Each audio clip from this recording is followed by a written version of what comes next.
महागठबंधन यानी grand alliance कहने को तो 30 अक्टूबर को सिर्फ 2 सीटों पर उपचुनाव है, लेकिन उस उपचुनाव ने सिर्फ 2 सीटों ने एक बार फिर से महागठबंधन की एकता को तार-तार कर दिया है। कुशेश्वर स्थान सीट पर कांग्रेस दावेदारी कर रही थी, लेकिन आरजेडी ने दोनों सीट पर कैंडिडेट घोषित कर दिया, जिसके बाद आहत कांग्रेस ने भी दोनों सीटों पर अपने कैंडिडेट के नाम का ऐलान कर दिया और फिर तेजस्वी यादव कहने लगे कि हम फ्रेंडली फाइट के लिए कांग्रेस के साथ तैयार हैं और कांग्रेस ने भी जीत का दावा कर दिया।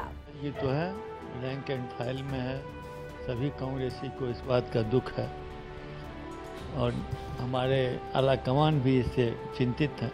कहने के लिए कोई कह नहीं, इनका वोट काटे, लेकिन हम लोग निश्चित रूप से जीतने के लिए चुनाव लड़ेंगे। अब अगर फ्रेंडली हो तो कोई दिक्कत थोड़ी ना, उसमें बाई इलेक्शन है, उसमें कोई महागठबंधन में कोई दरार थोड़ी ना, बाई इलेक्शन होते रहे। धर्मनिरपेक्षता की लड़ाई लड़ने का अकेला ठेका कांग्रेस के ऊपर थोड़ी है। जो बाकी राजनीतिक दल है अपने आप को धर्मनिरपेक्ष कहते हैं, ये 2 सीट का उपचुनाव है, उसमें 1 सीट के लिए इस तरह का फैसला लेना, आरजेडी क्यों ऐसा कर रही है, उसके पीछे क्या उसकी मंशा है पता नहीं। अरे कांग्रेस को कौन कम आंक सकता है?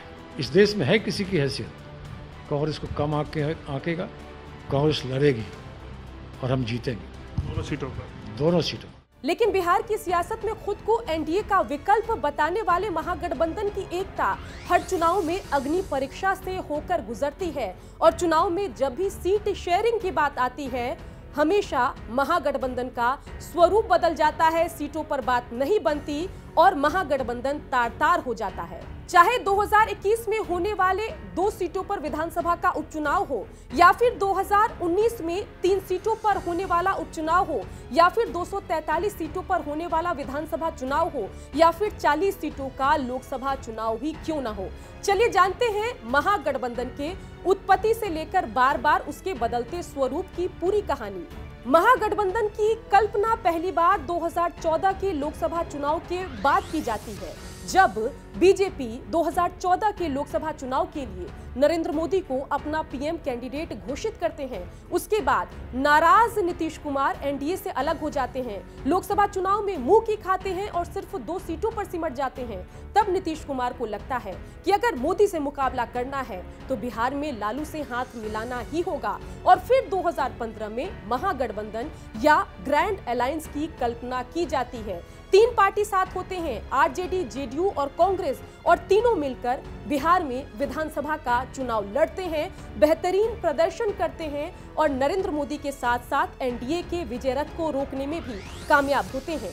उस वक्त नतीजों से पहले ऐसी तीखी बयानबाजी नीतीश और मोदी के बीच में होती है कि मोदी नीतीश के डीएनए पर सवाल उठाते हैं और नीतीश कुमार पलटवार करते हैं।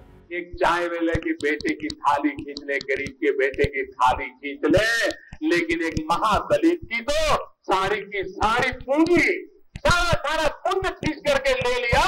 भाइयों बहनों, तो मुझे लगा कि शायद डीएनए में ही कोई गड़बड़ है। हम लोग स्वाभिमानी गरीब हो सकते हैं। मैं तो एक स्वतंत्रता सेनानी के परिवार में पैदा हुआ।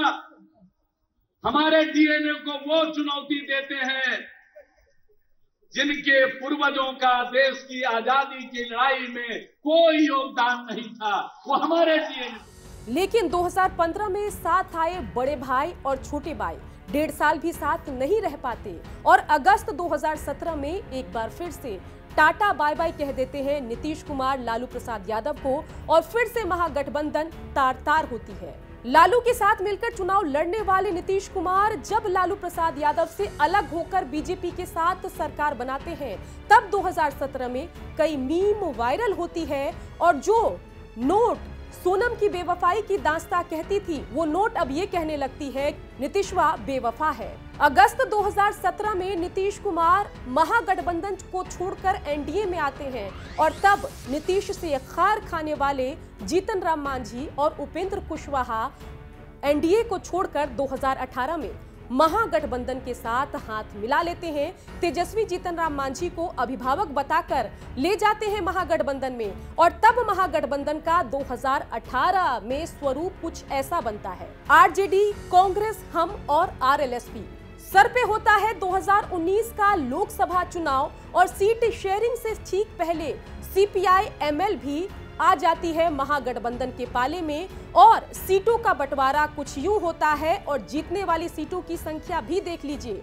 लोकसभा चुनाव में बेशक महागठबंधन से ठीक-ठाक पार्टी जुट जाती है, लेकिन सिर्फ कांग्रेस एक सीट जीतने में कामयाब होती है।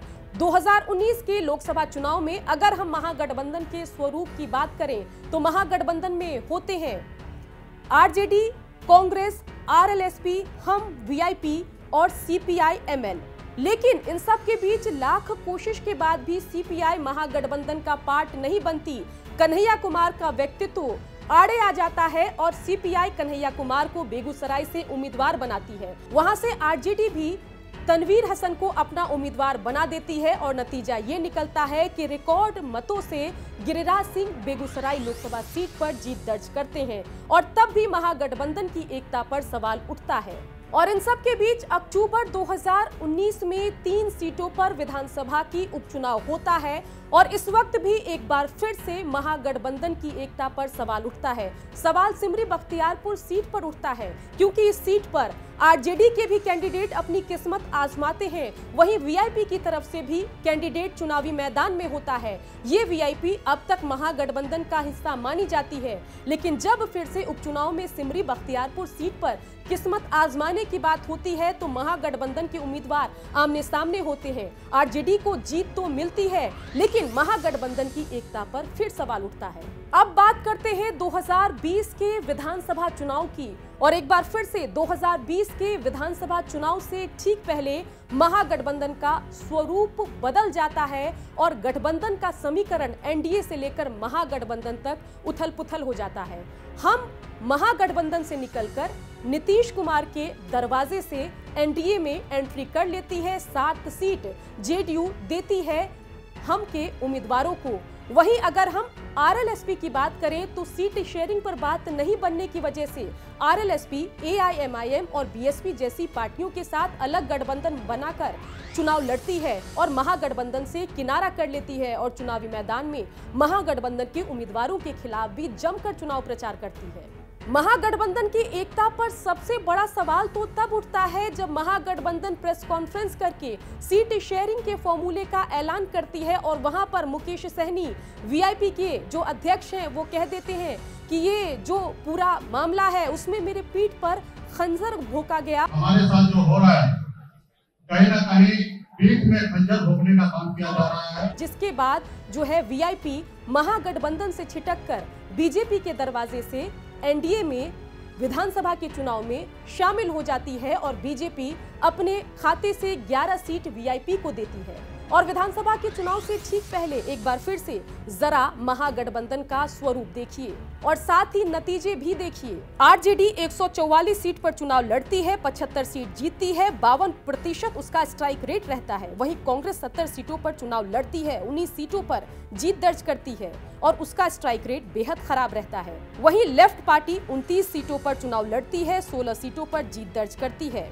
और अब 2020 के विधानसभा चुनाव में आगे बढ़कर चलते हैं। 2021 के उपचुनाव की बात करते हैं। फिलहाल अगर महागठबंधन की बात की जाए तो अब इसमें RJD, कांग्रेस और लेफ्ट पार्टी थी, लेकिन जैसा कि आपने देखा सिर्फ 2 सीटों पर चुनाव हो रहा है। कुशेश्वर स्थान पर RJD कांग्रेस में विवाद था, बावजूद इसके दोनों सीटों पर RJD बिना कांग्रेस से बात किए अपने उम्मीदवार की घोषणा कर देती है और एक बार फिर से जो महागठबंधन है उसकी एकता पर बड़ी गांठ दिखती है, क्योंकि अब मैदान में कांग्रेस के उम्मीदवार भी हैं और साथ ही RJD के उम्मीदवार भी हैं। और साथ ही जब महागठबंधन उम्मीदवारों के नाम का ऐलान करने के लिए प्रेस कॉन्फ्रेंस करती है तो उस प्रेस कॉन्फ्रेंस में RJD के अलावा किसी और दल का कोई नेता नहीं होता है। जब 2015 में नीतीश कुमार की अगुवाई में महागठबंधन का गठन होता है तो नीतीश कुमार के चेहरे पर लोग दावा ये करते हैं कि ये जो गठबंधन है पहले बिहार में BJP को टक्कर देगा और आगे चलकर इसी तरह का गठबंधन जो है नरेंद्र मोदी का विकल्प भी बनेगा। लेकिन जिस तरीके से लगातार इस गठबंधन की गांठ खुली, जनता का भरोसा भी इस गठबंधन से धीरे धीरे उठता गया। अब जब 2 सीटों पर विधानसभा का उपचुनाव है तो देखना होगा कि इस पर एक और जहां आरजेडी की तरफ से तेजस्वी यादव को बहुत कुछ साबित करना है, वहीं कांग्रेस भी अपने प्रतिष्ठा की लड़ाई लड़ रही है। वहीं नीतीश कुमार भी चाहेंगे कि दोनों सीटों पर अपने जीत के इतिहास को दोहराया जाए। बिहार की खबरों के लिए आप देखते रहिए बिहार तक।